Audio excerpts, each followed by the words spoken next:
November 27th, 1978. A day of tragedy and a day of commemoration. Crowds gathered, riots broke out, and candles were lit in honor of an icon of hope that had been silenced.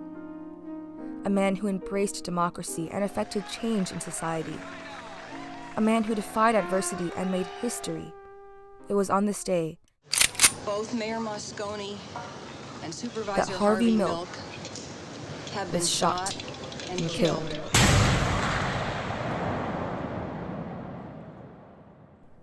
As a gay rights pioneer, Milk made history being the first openly gay elected official in California, and one of the first in the country. His dream for hope and equality applied not only to those in the gay community, but to all races and minorities. Though his life was cut short, the triumphs that he accomplished in office brought forth change for decades to come. Harvey Milk was born on the 22nd of May, 1930 in New York to a devout Jewish couple, and throughout his childhood, Milk remained silent on his sexuality in fear of upsetting his parents and offending his Jewish heritage.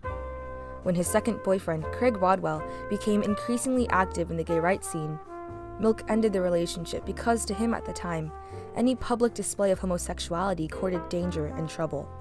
However, change was afoot in America, with Martin Luther King Jr. leading the charge for the Black Civil Rights Movement, while the Stonewall riots of 1969 indicated a rise on the part of the gay community. Milk mirrored this change in attitude after following another lover to the Castro district of San Francisco that same year. As a gay man, Milk found confidence among the city's predominant LGBT community to express not only his sexual orientation, but his views on politics as well. In 1973, Milk opened a camera store on Castro Street as well that quickly became the heart and center of the Castro district. People didn't go there simply to buy cameras. They went there to talk because Milk would listen. His charisma, kindness, and aptitude for solving people's problems helped to establish an initial base for his later political ventures, eventually earning himself the reputation as the unofficial mayor of Castro Street. The presence of openly gay members in San Francisco politics, such as the Democratic pro-LGBT Alice Club, further steered Milk onto a path of political service. So that same year, he sought to make his nickname of mayor a reality by running for city supervisor as a member of the Democratic Party. However, Milk faced many obstacles as he transitioned from a small-time business owner to an effective politician. Despite the inclusivity of San Francisco, the city still harbored its own company of homophobes, the police department being a prominent example. Discrimination and violence were performed not only against minorities, but those of the gay community as well. The pro-LGBT Alice Club also rejected Milk because of his apparent inexperience in politics. But Milk persisted on his own, without funding or staff, and gradually garnered support from people who were dissatisfied with the club's reluctance to assert dominance in city politics. At the conclusion of his first run for office, Milk earned 16,900 votes on a platform for sexual freedom and legal marijuana, winning a handful of districts across San Francisco. Unfortunately, supervisors were not elected through individual districts, but rather by the city as a whole, so Milk walked away from this election empty-handed. Despite the setback, Milk redoubled his efforts to build a name for himself and continued to promote the gay movement. In 1974, after the Castro Merchants Association denied two gay aspiring entrepreneurs a business license on account of their sexual orientation, Milk organized the Castro Street Fair to show support for all gay businessmen in the area. The fair was an absolute success, attracting more than 5,000 attendees, a record in fair history. With his popularity on the rise, Milk decided to run for supervisor once again in 1975. But by the end of that election night, it was clear that all 6 incumbents, backed by the Alice Club, were retaining their seats, with Milk coming in 7th, only one place away from becoming supervisor. Once again, triumph had come just within reach and left him in the cold. Nonetheless, the San Francisco mayor, George Moscone, took notice, appointing him to the Board of Permit Appeals in 1976. Harvey Milk had just become the first openly gay commissioner in the history of the United States. This was a triumph for the entire gay community. But Milk was not satisfied. He sought a bigger change, greater reform, a radical movement for gay rights in not only one city, but the state of California, or even the nation as a whole. And the position of city commissioner did not offer him enough control to realize this vision. So Milk resigned from the first political office he ever held in pursuit of greater dreams, the state assembly. Milk campaigned tirelessly, getting up on early mornings to talk to voters at bus stops, attending endless meetings for state assembly candidates, and visiting all the radio and TV stations that he could find. Milk soon cultivated a support base even stronger than before. The people were in love with him, far beyond just Castro Street.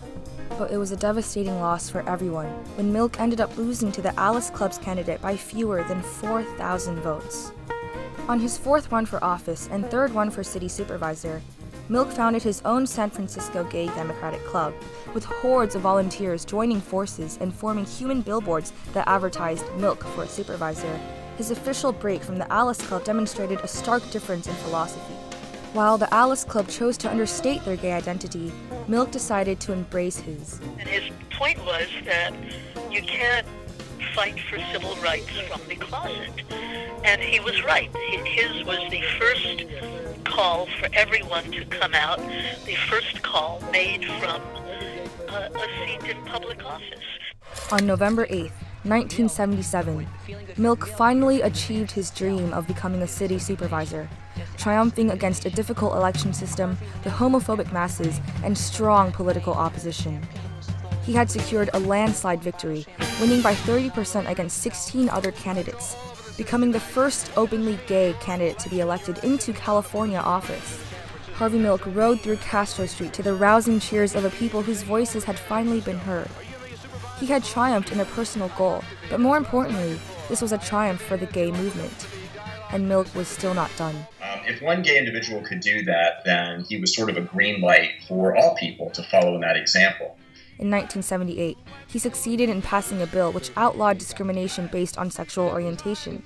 This bill was the first gay rights ordinance in the country's history. Milk also fought fiercely against Proposition 6, known as the Briggs Initiative, that proposed the firing of LGBT school staff nationwide. He appealed to Governor Ronald Reagan and President Jimmy Carter and the people themselves. Even though the polls and the newspapers declared that the law would pass and that Milk's efforts were in vain, he and his supporters pulled through, handing the Briggs Initiative a decisive defeat.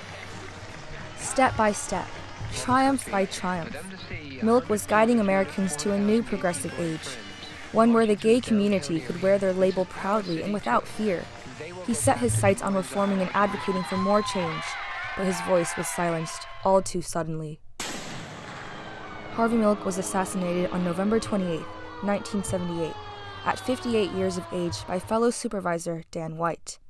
White, who represented a district that was largely homophobic, had previously resigned from supervisor a few weeks prior to the assassination, but had quickly withdrawn his resignation afterwards. Moscone declined to reinstate him because Milk and other supervisors had persuaded Moscone to appoint an ethnic minority supervisor who could better represent the diversity of White's district. In response, White loaded his gun in anger and shot both Moscone and Milk at City Hall. And yet, for murder, White only served 5 years in prison, largely due to a sympathetic homophobic police department and an all-white, non-gay jury.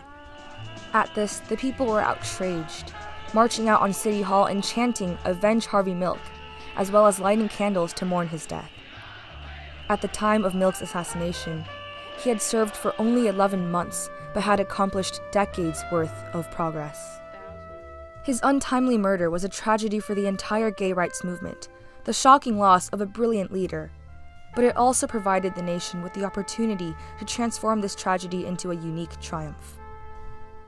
Despite the countless obstacles that he faced in his crusade for civil rights, Harvey Milk stayed true to his love for people, all people, and as a result, he transformed not only California politics, but also American society thereafter. The legalization of same-sex marriage in the United States in 2015 began with the passing of Harvey Milk's Gay Rights Ordinance in 1978. Over the course of his lifetime, Milk learned to triumph and he met tragedy, yet his ultimate legacy was a triumph in the eyes of the gay movement. Harvey Milk was and still is a symbol of empowerment, an icon of justice and equality, a man who worked to bring people of all creeds together in a world of hope.